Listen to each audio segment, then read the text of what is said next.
ద్వాదశ రాశుల్లో మొట్టమొదటి రాశి అయిన మేషరాశిని మనం చూస్తే అశ్వని 1, 2, 3, హ్మ్. 4 పాదాల్లో జన్మించిన వాళ్ళు, భరణి నక్షత్రం 1, 2, 3, 4 పాదాల్లో జన్మించిన వాళ్ళు, కృత్తికా నక్షత్రం 1వ పాదంలో జన్మించిన వాళ్ళందరూ కూడా మేషరాశి జాతకులు అవుతారు.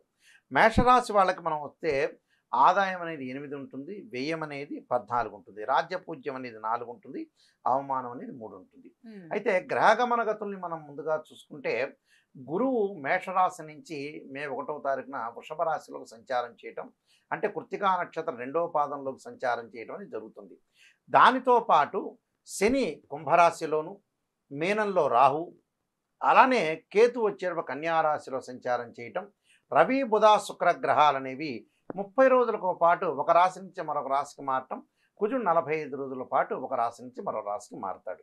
అయితే ఇక్కడ ఆర్థిక పరంగా ఉండే విషయాలని మేషరాశి వాళ్ళకు అనుకూలంగా ఉంటుంది.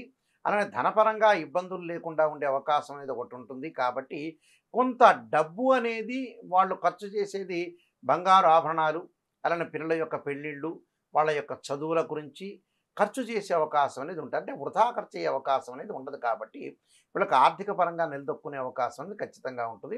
ఈ మేషరాశి వాళ్ళు కొంత ఆరోగ్యపరంగా శ్రద్ధ వహించి కొన్ని ప్రత్యేకంగా ఆదిత్య హృదయ పారాయణం చేయటం కానీ, దుర్గా సప్తశతి పారాయణం చేస్తే చాలా మంచి జరిగే అవకాశం ఉంటుంది. ఏమీ భయపడాల్సిన, ఆందోళన చెందాల్సిన పని లేదు.